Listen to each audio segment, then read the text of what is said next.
반갑습니다. 예, 반갑습니다. 반갑습니다. 예. 가만히 보니까 눈은 안 맞추고 그냥 이런 분이 계시네요. 제가 한 2명 봤어요. 예. 아마 여러분 사시면서 한 번쯤 들어봤을 만한 이야기인데요. 한 마을에 큰 부잣집이 있었는데 밀란이 일어나서 한 도적대가 그 큰 부잣집을 공격한다라는 정보가 들어오자 그 마을에 사는 모든 마을 사람들과 그 부자에게 깃들어 사는 소장농과 심지어 마을 거지들까지도 다 일어나서 그 도적대를 막아줬다라는 그런 이야기. 비슷한 거 들어보시지 않으셨어요? 이야기가 어느 집 이야기냐면 조선 후기 제일 부자라고 불렸던 경주 최부잣집 이야기, 실제 있었던 미담이에요. 부잣집이라고 하는 이유는 한 특정한 개인, 한 부자의 때 얘기가 아니라 대를 이어서 이런 어떤 미담이 생산되는 그런 가문이었기 때문에 경주 최부잣집이라고 표현하거든요. 그럴 수 있었던 것은요, 이 최부잣집의 육훈, 그러니까 6개의 교훈이라는 게 되게 유명한 게 있었어요. 예를 들면 이런 거죠. 만석 이상의 재산은 모으지 말라. 흉년기에는 땅을 늘리지 말라.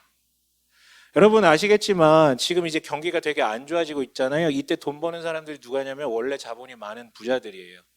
자본이 적은 사람들은 가진 걸 팔 수밖에 없는데 부자들은 그때 눌리거든요. 똑같아요. 마음만 먹으면 이미 조선 최고의 부자였고요. 마음만 먹으면 만석이 아니라 10만석분이 될 수도 있었는데 그러지 말라는 거예요. 한계를 정해놓은 거예요. 그래서 조선 후기 소장농들이요, 지주한테 농사를 지으면 평균적으로 몇을 바쳤는지 아십니까? 그 땅에서 농사를 짓고 난 소출을 가지고 몇을 줬을까요? 지주한테 몇 퍼센트 정도 줬을까? 한 70%를 상납을 했대요. 30% 정도를 받. 이게 이제 평균. 근데 최부자의 소장농들은 최소 5 이상을 가져갔다라고 얘기를 하더라고요. 그러니까 다 같이 잘 사는 거예요. 거기에서 농사 짓는 사람들은. 또한 과객을 후하게 대접하라라는 교훈도 있었어요. 그러니까 나그네를 잘 섬기라는 것이죠. 그래서 그 집에 찾아가면 누구라도 신분고하를 막론하고 밥을 먹여줬다고 얘기를 해요. 하루에 최소 50쌍을 내갖고 최대로 찍혔던 게 253상을 먹였다라는 거예요. 아니 먹이기만 했을까? 아니요. 재워달라 그러면 재워줬고요. 심지어 그 다음날 떠날 때 아침도 먹여주고 노잣돈까지도 챙겨줬다라고 기록이 되어 있어요. 지어놓은 게 아니라 실제 기록물로 다 남겨져 있는 것들이에요. 가장 감동적이었던 것은 주변 100리 안에 굶어 죽는 사람이 없게 하라. 40km, 주변 40km 안에 굶어 죽는 사람이 없게 하라. 지금으로 따지면 서울만한 땅덩어리에 사는 그 사람들 중에 굶어 죽는 사람이 없게끔 너희가 하라는 것이죠. 어떠세요? 이 육훈 중에 제가 4개를 말씀드렸는데 공통점이 느껴지지 않으세요? 공통적으로 이익을 남기라는 게 아니라 뭘 남겨라? 사람을 남겨라라는 어떤 메시지로 들으면 좋을 것 같아요. 무엇보다 여러분, 이 가문이 저희 일제 치하 때 독립운동 자금, 즉 임시정부 운영 자금의 60%를 감당했다라고 얘기를 하니까 진짜 존경스러운 가문인 것 같아요. 자, 여러분 본문으로 들어가 볼게요. 본문은요, 진짜 난해하기로 소문난 예수님의 비유거든요. 한 부자에게 고용된 청지기가 있었습니다. 부자와 청지기가 있는 것이죠. 그런데 1절에 이렇게 좀 진행이 되는데 1절 한번 읽어볼까요? 함께 읽어볼게요. 시작. 에게도 말씀하셨다. 어떤 부자가 있었는데 그는 청지기 하나를 두었다. 그는 이 청지기가 자기 재산을 낭비한다고 하는 소문을 듣고서 이 청지기가 자신의 재산을 낭비한다라는 소문을 들었대요. 뒤에 보면 이 해고를 통보받은 뒤에 자기가 무엇을 먹고 살아야 될까라고 고민하는 장면을 보면 착복을 했던 건 아닌 것 같아요. 개를 넣어가지고 주인의 재산에 손실을 입혔던 거, 그걸 낭비라고 하는 것 같아요. 지난주에 우리는 핵심적인 단어 하나를 얘기를 했어요. 신실함이라는 거. 이 신실함이라는 단어로 빗대면 이 청지기는 불신실함으로 주인의 재산에 손실을 입혔던 것이죠. 이를 확인한 주인이 이렇게 얘기합니다. 2절 함께 읽어볼까요? 함께 읽겠습니다. 시작. 놓고 말하였다. 자네를 두고 말하는 것이 들리는데 어찌 된 일인가? 자네가 맡아보던 청지기 일을 정리하게. 이제부터 자네는 그 일을 볼 수 없네. 명령은 두 가지예요. 하나는 정리하게라고 하는데 이거는 그 단어의 용례상 회계장부 돌려달라는 거예요. 정리해서 내놔라. 두 번째는 그 일을 볼 수 없네. 한마디로 no fire, no 해고. 이때 이 청지기가 적극적으로 항변하지 않는 것을 보면 실제 문제가 있었던 것 같아요. 소문이 진실이었죠. 그런데 주인이 좀 이상해요. 당대에 이런 일이 있으면 손해액을 보상받기 위해서 어떻게든 하거든요. 심지어 그 가족을 노예, 종으로 팔아서라도 그 손해액을 메꾸는 게 당대의 일이었어요. 그런데 지금 이 주인은 그렇지 않습니다. 아무튼 여러분 이자에게는 시간이 얼마 없어요. 조금 있으면 장부 반납해야 되거든요. 그 반납하는 순간 자신의 청지기직도 그 시간으로 끝나는 거거든요. 그래서 3절에 이렇게 얘기하고 있어요. 3절 함께 읽어봅니다. 시작. 그러자 그 청지기는 속으로 말하였다. 주인이 내게서 청지기 직분을 빼앗으려 하니 어떻게 하면 좋을까? 땅을 파자니 힘이 없고 빌어먹자니 낯이 부끄럽구나. 어떻게 하면 좋을까를 고민합니다. 여러분 이 비유는요. 오늘 이 비유는 바로 이 질문으로 시작되는 거. 무엇을 해야 할까? 어떻게 해야 될까? 그 질문에 대한 답이 바로 이 뒤에 나오는 것들이에요. 그 대답은 무엇이었습니까? 4절이요. 함께 읽습니다. 시작.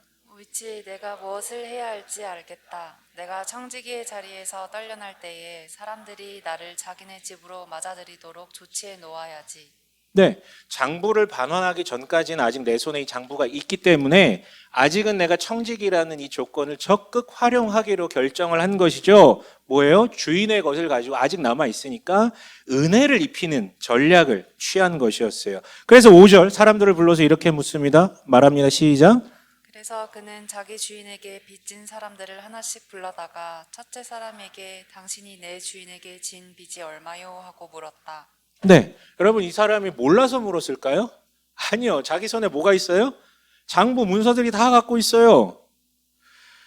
몰라서 물은 게 아니라 계략이죠. 채무자 자신이 자기 면전 앞에서 채무 금액을 직접 자기 입으로 말하게 하고 그 보는 앞에서 면전에서 이렇게 탕감합니다라고 자기가 선언해 줌으로 인해서 엄청나게 고마움을 직접 얼굴 본 상태에서 느끼게 만들려는 전략이에요. 연출이에요. 이 정도 기획력이면 아니 왜 이 정도 기획력으로 신실하게 일했었으면 어땠을까라는 좀 아쉬움이 느껴지는데 그렇다면 왜 도대체 이렇게 똑똑한 인간이 지금껏 이렇게 게으르게 살았을까? 첫째 사람이 말합니다. 기름 100마를 빚졌다고요. 그러자 청지기는 그 빚문서에 50말로 적으라고 합니다. 절반 50%를 깎아준 거예요. 탕감해 준 거죠. 둘째 사람은 밀 100섬이라고 얘기를 합니다. 그러자 80섬이라고 적게 합니다. 20%를 탕감해 준 거예요. 조금 의아하죠. 왜 누구는 절반, 누구는 20%? 아니요. 이게 비율로 보면 다른데요. 액수로 보면 똑같아요. 둘 다 500데나리온의 가치를 갖고 있었거든요. 우리 지금 시대로 표현하면 4천만 원 정도?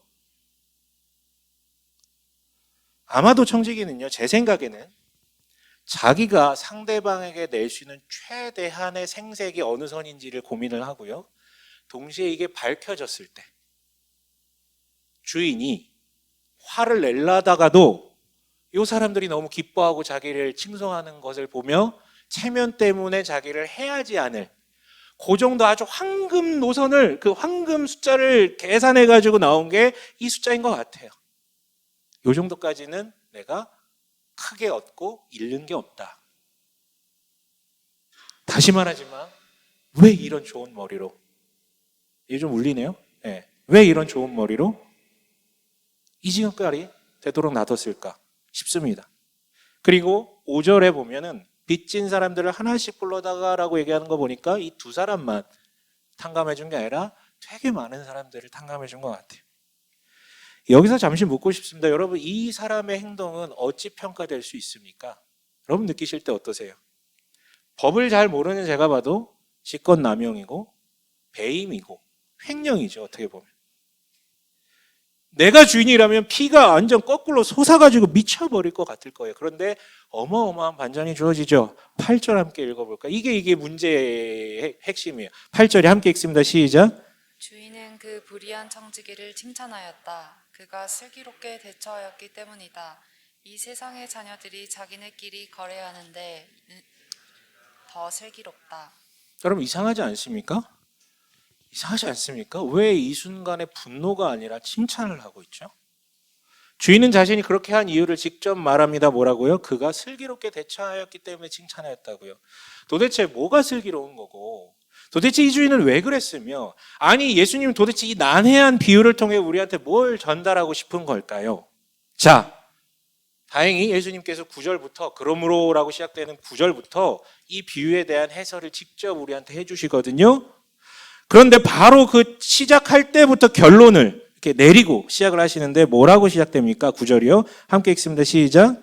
그러므로 내가 너희에게 말한다. 불의한 재물로 친구를 사귀어라. 그래서 그 재물이 없어질 때에 그들이 너희를 영원한 처소로 맞아들이게 하여라. 조금 어려울 수 있는데요. 불의한 재물로 친구를 사귀어라. 아직 잘 모르시겠죠? 이어지는 내용들을 조금 더 살펴볼게요. 10절과요. 11절은 반복이에요. 10절, 11절 함께 읽어볼까요? 시작. 지극히 작은 일에 충실한 사람은 큰 일에도 충실하고 지극히 작은 일에 불의한 사람은 큰 일에도 불의하다. 너희가 불의한 재물에 충실하지 못하였으면 누가 너희에게 참된 것을 맡기겠느냐. 네. 무슨 말인지 잘 모를 수 있어서 그림으로 그러니까 이렇게 조금 표현을 해드릴게요. 9절에서 이렇게 표현했죠. 불의한 재물로 친구를 사귀는 자는 블라블라블라. 10절에서는 불의한 재물에 충실한 사람은 블라블라블라. 11절은 작은 일에 충실한 사람은 블라블라블라블라.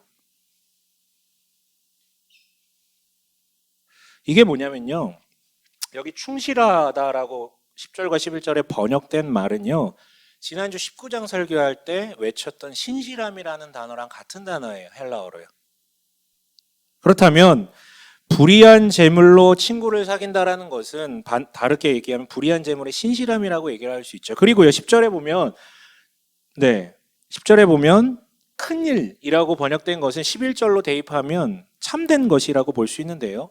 이것도 이해하려면 배경이 필요한데요. 본문이 속한 이 16장은요.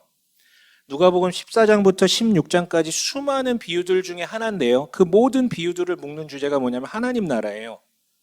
그렇다면 이 참된 것은 다른 말로 하나님 나라라고 추정을 할 수 있죠. 자, 지금까지 복잡하시면 제가 다시 한 방에 9절부터 11절까지 정리를 해드릴게요. 예수님의 해설을 이렇게 정리할 수 있어요. 하나님 앞에 지극히 작은 일이라는 게 있는데 이게 뭐냐면 불의한 재물에 신실하게 사는 것이다. 그리고 이 뜻은 그 재물로 친구를 사귄다라는 뜻이다. 그런데 이런 작은 일에조차 신실하지 못한 자에게 어찌 하나님께서 그의 참된 것, 그 나라를 그 사람한테 맡겨줄 수 있겠느냐. 그 뜻이에요. 여러분, 우리는 지난주 누가복음 19장에서 주인이 종들에게 장사하라라고 명령하고 떠났던 얘기를 들었어요. 직역하면 이윤을 남기라라는 말이었죠. 그리고 나서 왕은 위를 받고 돌아와서 이 장사를 해서 남긴 사람들을 칭찬하면서 그 신실함에 대해서 칭찬한 이야기를 나눴어요. 이를 통해 우리는 청지기적 신실함을 기반으로 두 가지 소득에 대한 우리의 자세를 얘기했죠. 그 신실함이란 정체성을 가지고 청지기적 신실함이라는 정체성을 가지고 근로소득에 대해서는 성실함을 추구하고 자본소득에 대해서는 분별함을 추구하라고요. 그런데 오늘도 예수님께서는 동일한 단어를 쓰고 계세요. 충실함, 즉 신실함이라고요. 근데 그냥 볼 때 오늘 본문은요 전혀 수입하고 관계가 없잖아. 이거는 손해본 얘기잖아. 지출한 얘기잖아. 아니 이거는 수입이 아니라 지출인데 손해인데 굳이 같은 단어라고 지금 너무 엮는 거 아닙니까? 라고 반문할 수 있는데요. 아니에요 여러분. 주인은요 오히려 그를 칭찬하고 있고 예수께서 이를 해설하시면서 신실함, 충실함에 대해서 이야기하고 계시다라는 이 사실 자체에 주목할 필요가 있어요. 왜냐하면 여기는 지금 어마어마한 소득을 발생시키고 있는 장면이 등장하고 있거든요. 왜냐하면 이 장면에서는요 돈은 남지 않았어요. 근데 뭐가 남았냐면 사람들이 남았고 사람들의 기쁨이 남았다라는 게 핵심이에요. 이게 오늘 나누고 싶은 가장 중요한 소득 중에 가장 중요한 제 3의 소득인 일명 인적 소득이라고 표현할 수 있을 것 같아요. 이게 뭐냐고요? 여러분 돌아오는 주말에 뭡니까? 뭐요? 설 구정 명절이죠. 이와 같은 명절 때쯤 되면 오는 연락들이 있어요. 근데 그 뭐 이렇게 잘 지내시냐, 뭐 새해 복 많이 받으세요, 이런 어떤 연락들이 오거든요. 근데 이제 한 2, 3년 정도 지나면 잘 안 와요. 왜냐하면 제가 답장을 그렇게 성실하게 잘 하지 않거든요. 교분도 별로 없는데 단체 문자 같은 것을 보내는 것 같아가지고, 그래가지고 제가 막 답을 이쁘게 막 이렇게 막 되게 성심성의껏 하지 않다 보니까 한 1, 2년 지나면 안 오는 것 같아. 그럼에도 불구하고요, 매해 빠짐없이 저한테 연락을 주는 사람들이 있어요. 답장을 제대로 하지 않아도 심지어는 선물까지 보내주는 사람들이 있습니다. 누굴까요? 저한테 차 팔았던 사람, 나한테 보험 팔았던 사람, 제가 책 낸 출판사. 왜? 나를 사랑해서? 너무 사랑해서? 아니죠. 계속 자신들이 당신에게 관심이 있습니다라는 걸 표현하고 심지어 선물까지 보냄으로써 제게 남모를 심리적 부채를, 빚을 안기는 거예요. 그래서 나중에 훗날 혹시 모를 또 다른 계약 건수나 사업 건수가 생겼을 때 가장 먼저 자신들을 기억나게 할 수 있게끔. 저는 그걸 알까요, 모를까요? 알죠. 모르겠어요. 다 아시잖아요. 아이, 뭐 이거 뻔하지. 하지만 여러분, 사람 다 똑같지 않나요? 의도, 가치, 선한 거, 개혁? 좋은 말들이죠. 하지만 사람은 누구라도 자기한테 잘하는 사람한테, 나 챙겨주는 사람한테, 나한테 선물하는 사람한테, 말이라도 이쁘게 하는 사람한테 잘해주고 싶은 게 인지상정이에요. 사람이면 다 똑같아. 저도 마찬가지. 저도 똑같아요. 나한테 잘하는 사람한테 나도 잘하고 싶은 마음이 더 들어요.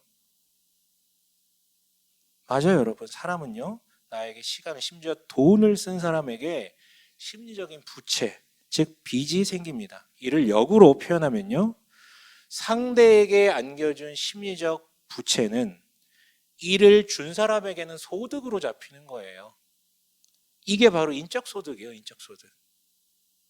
여러분, 아까 얘기했지만 이 이야기는 내가 이 상황에서 도대체 어떻게 해야 될까, 무엇을 해야지 될까, 무엇을 남겨야 할까, 이런 내적 질문에 사람을 남기겠다라는 답을 했다라는 게 이 비유의 핵심이거든요. 주인은 그래서 그 답을 가리켜서 지금 슬기롭다라고 칭찬한 거예요.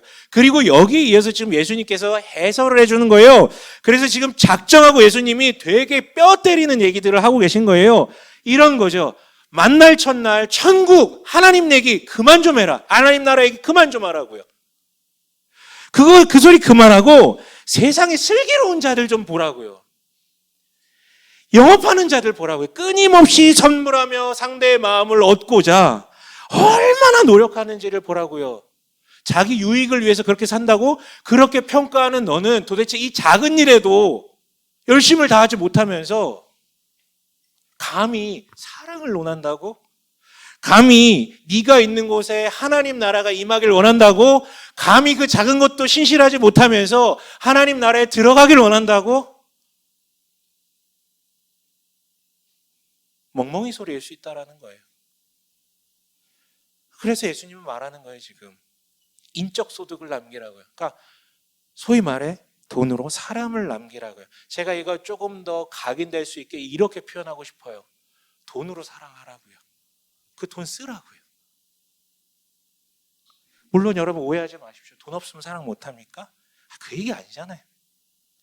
그러나 재물이 있음에도 불구하고, 오늘 내 손에 재물이 있음에도 불구하고 돈으로 사랑하는 거 아니야 라고 얘기한다면 그건 틀렸다라는 거예요.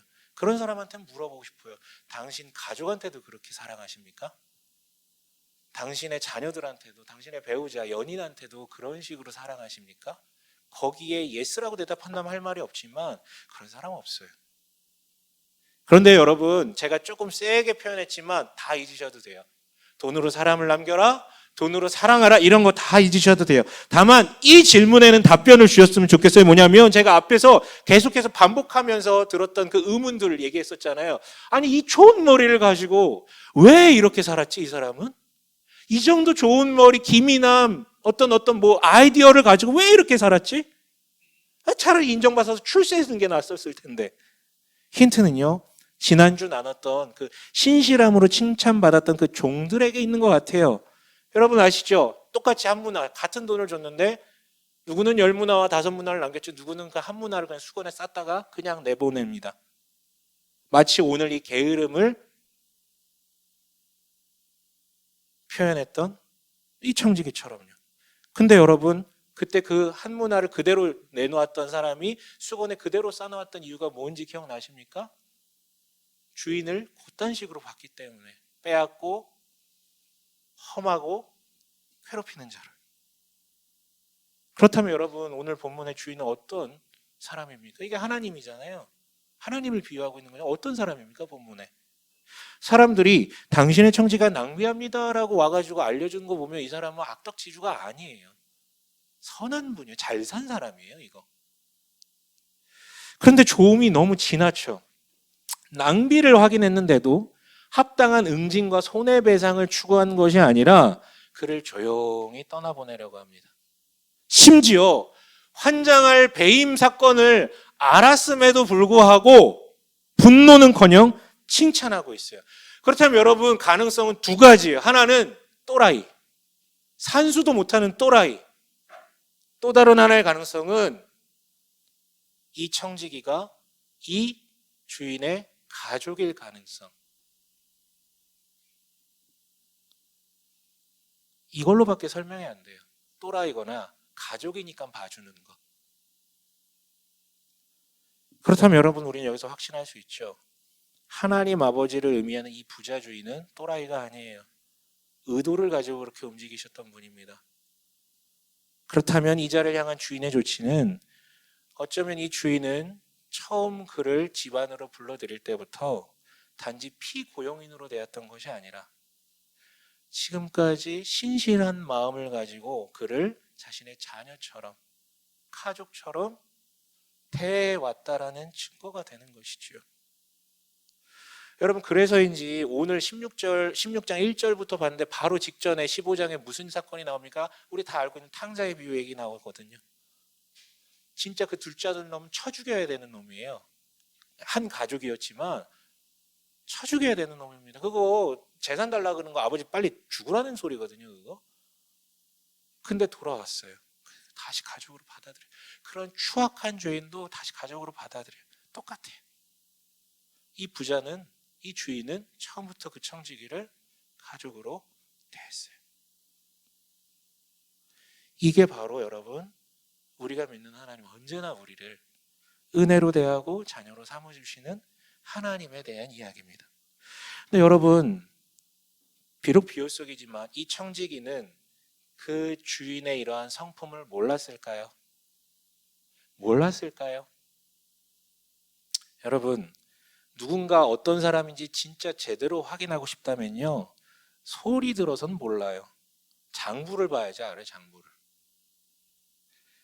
어쩌면 여러분 여기 계신 분들이 진짜 어떤 사람인지를 제일 잘 아는 사람은 가족일 수도 있지만 제 생각에는 카드사 직원일 수도 있어요. 이 사람이 어디 소비를 하는지를 보면 관심사 어딘지 다 나오거든요.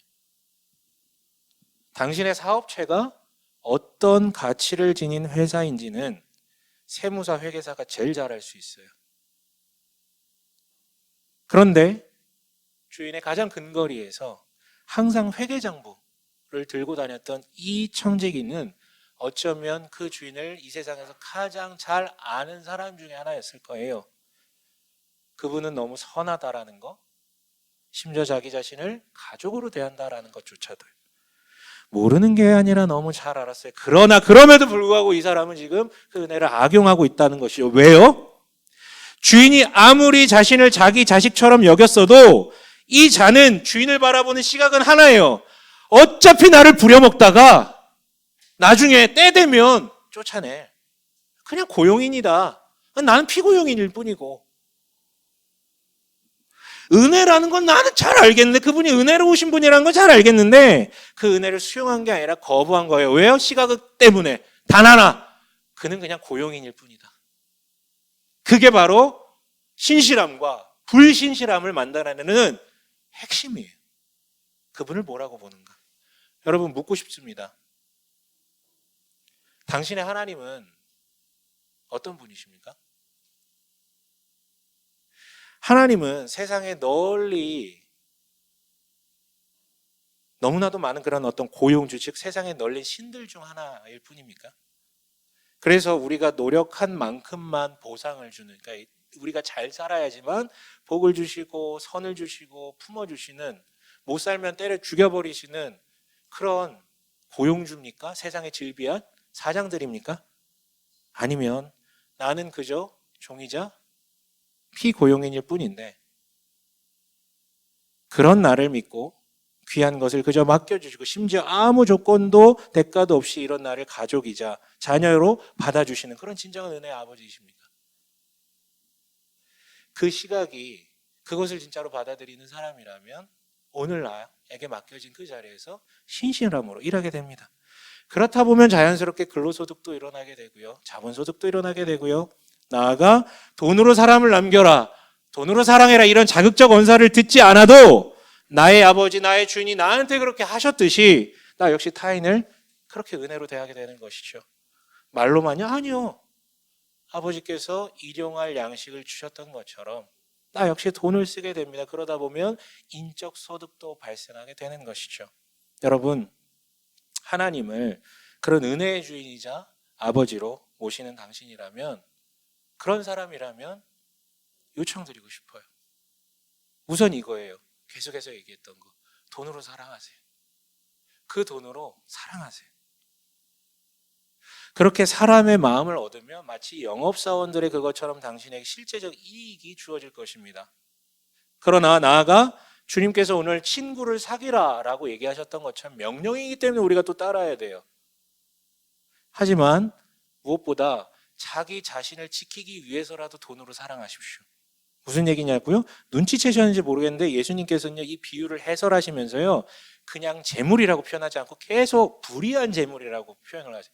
불의한 재물, 불의한 재물로 친구를 사. 이유가 있어요. 왜냐면 여기 재물이라고 번역된 말 자체가 뭐냐면요, 만몬이라는 단어예요. 만몬. 만몬. 이거 돈 시리즈 제일 처음에 얘기할 때 말씀드렸잖아요. 돈은 그저 중립적일 도구일 뿐인데 이것이 복이라고 믿어버려 신격화된 상태의 재물을 가리켜서 성경은 특히 누가복음에 많이 나오는데 만몬이라고 표현을 한다고요. 그런데요, 시리즈 둘째 시간에는 이 자본주의 시대에 돈을 그저 도구로만 바라볼 수 있는 인간 거의 없다라고 정리해 드렸어요. 네, 이거 인정해야 돼요. 그렇다면 여러분, 우리 시대의 돈은 내가 판단을 하든 말든 이미 만몬, 즉 불의한 재물이에요. 네. 그런데 이렇게 말씀하셨어요. 9절에 뭐라고요? 아까 뭐라고 얘기했죠? 함께 읽어볼까요? 시작. 불의한 재물로 친구를 사귀어라. 네, 불의한 재물로 친구를 사귀어라. 이거 제가 의역하면 이런 뜻이에요. 차라리 만몬으로 친구를 사귀라고요. 차라리 그 돈 가지고 만몬의 주인 될 것 같으면 차라리 친구를 사귀라고요. 그러면 남는 이익도 있고 하나님께는 영광이고 너 자신을 지키게 되는 것이라고요. 여러분, 그래서 이 맥락에서 그 유명한 구절이 등장하는 거예요. 마지막 13절에 뭐라고 되어 있습니까? 함께 읽어봅니다. 시작. 이 두 주인을 섬기지 못한다. 그가 한쪽을 미워하고 다른 쪽을 사랑하거나 한쪽을 떠받들고 다른 쪽을 업신여길 것이다. 너희는 하나님과 재물을 함께 섬길 수 없다. 네, 다시요. 그렇다면 인적 소득을 추구하는 것 자체가 결국 자신에게 실제적 유익만이 아니라 심지어 만몬에게 저항하는 수단이자 하나님을 주인으로 섬기는 대로 나아가는 슬기로움이라는 것을 우리는 알 수 있어요. 이 맥락에서라면. 그런데 여러분, 여기서만 그치는 게 아니에요. 이 비유는 그 딱 칭찬으로 끝나는데요. 이 비유의 후기를 우리가 엿본다면 어떤 일이 발생할까요? 빚진 자들은요, 청지기에게 고맙죠. 하지만 알아요. 그 재물이 누구의 것인지, 주인의 것인 거 다 알잖아요. 그렇다면 결국 그 부자에게 영광이 돌아가지 않겠습니까? 또한 모두가 그 기쁨을 머금은 채로 그 자리에 잔치가 벌어지지 않겠습니까? 그동안 빌린 돈이 너무 많아서 내가 이걸 다 갚을 수 있을까라고 짓눌려 있었는데 굉장히 많이 탕감된 걸 보고 나 다 갚을 수 있겠구나, 자유인이 될 수 있겠구나 소망을 갖지 않겠습니까? 최종적 결론을 내릴 수 있죠. 그래서요, 할 수만 있다면 인적 소득을 추가하라고요. 너에게 많은 경제적 유익을 안길 것이고 또한 만몬의 개교에 넘어가지 않게 하는 우대권이 될 것이고 거기서 한 발 더 나아가 그 소득 아래 들어온 모든 이들이 기뻐하며 하나님께 영광을 돌림으로 바로 그 자리에 하나님 나라가 생길 것이기 때문에 여러분 이 작은 일에조차 돈으로 사랑하는 것조차 신실할 수 없다면 그는 이미 하나님이 아니라 돈을 주인으로 섬기고 있다라는 뜻이기 때문에 그에게는 참된 것이라고 불리는 하나님 나라를 주어지지 않습니다. 그러나 여러분 진짜 하나님이 은혜라는 것에 대해서 신실한 식의 은혜를 베푸신다라는 것에 대해서 정말로 알기만 하는 것이 아니라 받아들이신 분이라면 당신의 주인이자 아비라면 부디 그렇게 사십시오. 돈으로 사랑하십시오. 그러나 우리는 두 번째로 동시에 예수님의 이 냉정한 평가를 무시해서는 안 됩니다. 8절 다시 한번 읽어볼까요? 함께 읽습니다. 시작. 그가 슬기롭게 대처하였기 때문이다. 이 세상의 자녀들이 자기네끼리 거래하는 데는 빛의 자녀들보다 더 슬기롭다. 네, 예수님께서는요 분명히 주인의 입을 빌려 인적 소득을 남긴 점에 대해서는 칭찬해 주셨어요. 그러나 그 행동은 칭찬하셨지만 그의 정체성에 대해서는 대놓고 규정을 해버리죠. 불의한 청직이라고. 연이어 그자를 의미하듯 이렇게 표현하세요. 세상의 자녀들. 네, 인적 소득을 추구했던 그 한 타임에 그 행동 자체는 칭찬하셨지만 그 정체성에 대해서는 부정적으로 평가하셨어요. 여러분 불의함을 통해서 얻는 것은 불의한 것입니다. 간단하잖아요. 콩 씹으면 콩 나는 거지. 그거 가지고 뭐 어마어마한 헌금을 드렸다고 그게 뭐 깨끗한 돈이 됩니까? 결과만 좋으면 좋은 게 아니라는 것이죠. 12절 그래서 뭐라고 얘기합니까? 함께 읽습니다. 시작. 또 너희가 남의 것에 충실하지 못하였으면 누가 너희에게 너희의 몫인들 내주겠느냐? 남의 것에 신실할 때에 주님께서도 당신에게 불의하지 않은 당신의 목을 선사해 주십니다. 그런 불의함으로 소득을 추구하지 맙시다. 마지막은 이래요. 지난주 언급했듯 청지기는 주인에 대한 신실함으로 일하는 사람들을 일컫는 말이에요. 이를 위해 근로소득에 대해서는 성실함으로 자본소득에 대해서는 분별함으로 필요하다라고 얘기를 했죠. 그리고 오늘 언급된 이 제3의 소득인 인적소득에 대해서는 이와 같은 슬기로움이 핵심입니다. 그리고요, 이 슬기로움이 무엇인지는 앞에서 이미 언급했어요. 뭐요? 어찌 살아야 되지? 무엇을 남겨야 되지? 라는 그 질문에 대해 사람을 남기는 게 슬기롭다라고요. 그런데 슬기로움은요, 무엇을? 이라는 질문에만이 아니라 고려해야 될 질문에 대한 답이 하나 더 있어요. 뭐냐면 나한테 주어진 시간이 얼마나 되지? 여러분, 이 사람은요 지금 그 회계장부를 넘기기 직전에 그 짧은 시간을 이용하여서 인적소득을 추구하였습니다. 여러분 이게 근로소득이나 자본소득하고 완전 다른 게요. 이 인적소득은요 추구할 수 있을 때가 한정되어 있습니다. 사람은 늘 내 곁에 있지 않아요. 그 사람이 늘 내 옆에 있을까요? 그런가요? 아니, 사귀던 사람도 헤어지는 마당인데 계속 있지 않아요. 그렇다면 돈은 항상 내 옆에 있을까요?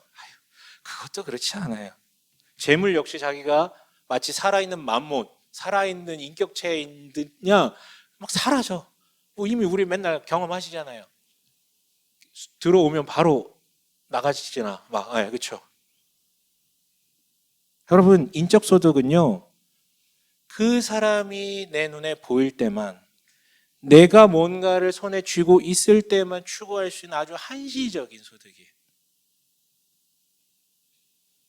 자신이 무엇을 남겨야 되는지에 대한 대답을 하는 것도 슬기로움이지만 자신에게 주어진 시간을 가늠하는 것도 슬기로움입니다. 시간이 많지 않아요. 시간이 많지 않습니다. 그래서 여러분 우리가 해야 될 것은요 할 수만 있다면 지금 내 앞에 내 옆에 있는 사람들에게 지금 내가 갖고 있는 걸로 당장 하는 겁니다. 많이 벌어서 하겠다? 나중에 하겠다? 바보 같은 소리죠. 이 슬기롭지 못한 것입니다. 당장 추구하십시오. 이처럼 주인의 신실한 청지기로서 무엇보다도 돈으로 사람을 남기는, 그래서 하나님 나라를 그 자리를 초청하는, 만몬을 주인으로 삼는 것이 아니라 하나님을 주인으로 삼는 슬기로운 청지기들 되시길 주님의 이름으로 간절히 축원합니다. 아멘.